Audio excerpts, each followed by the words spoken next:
देवेंद्र फडणवीस आणि उपमुख्यमंत्री एकनाथ शिंदे, अजित पवार हे सभागृहातून निघाले आणि त्याच वेळी उद्धव ठाकरे हे सभागृहामध्ये निघाले आणि या सर्व नेत्यांची थेट विधिमंडळामध्ये भेट झालेली फडणवीस ठाकरेंशी बोलताना शिंदे मात्र यावेळी पुढे निघून गेले।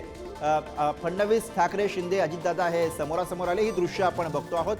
यामध्ये चारही नेते समोरासमोर आल्यानंतर शिंदेंनी मात्र ठाकरेंकडे बघणं सुद्धा टाळलं असं या दृश्यांमध्ये आपल्याला दिसतंय। एकीकडे देवेंद्र फडणवीस, उद्धव ठाकरे या दृश्यांमध्ये, सोबत नार्वेकर सुद्धा या दृश्यांमध्ये आपल्याला दिसतात।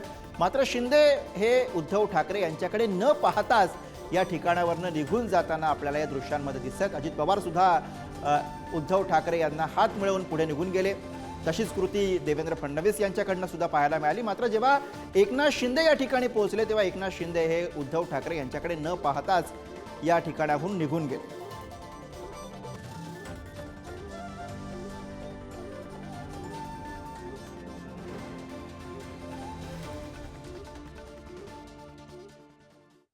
आणि अर्थातच यावरून आता राजकीय प्रतिक्रिया आलेल्या आहेत। देवेंद्र फडणवीस यांची प्रतिक्रिया येते। देवेंद्र फडणवीस यांनी काय म्हटलंय आपण बघूया।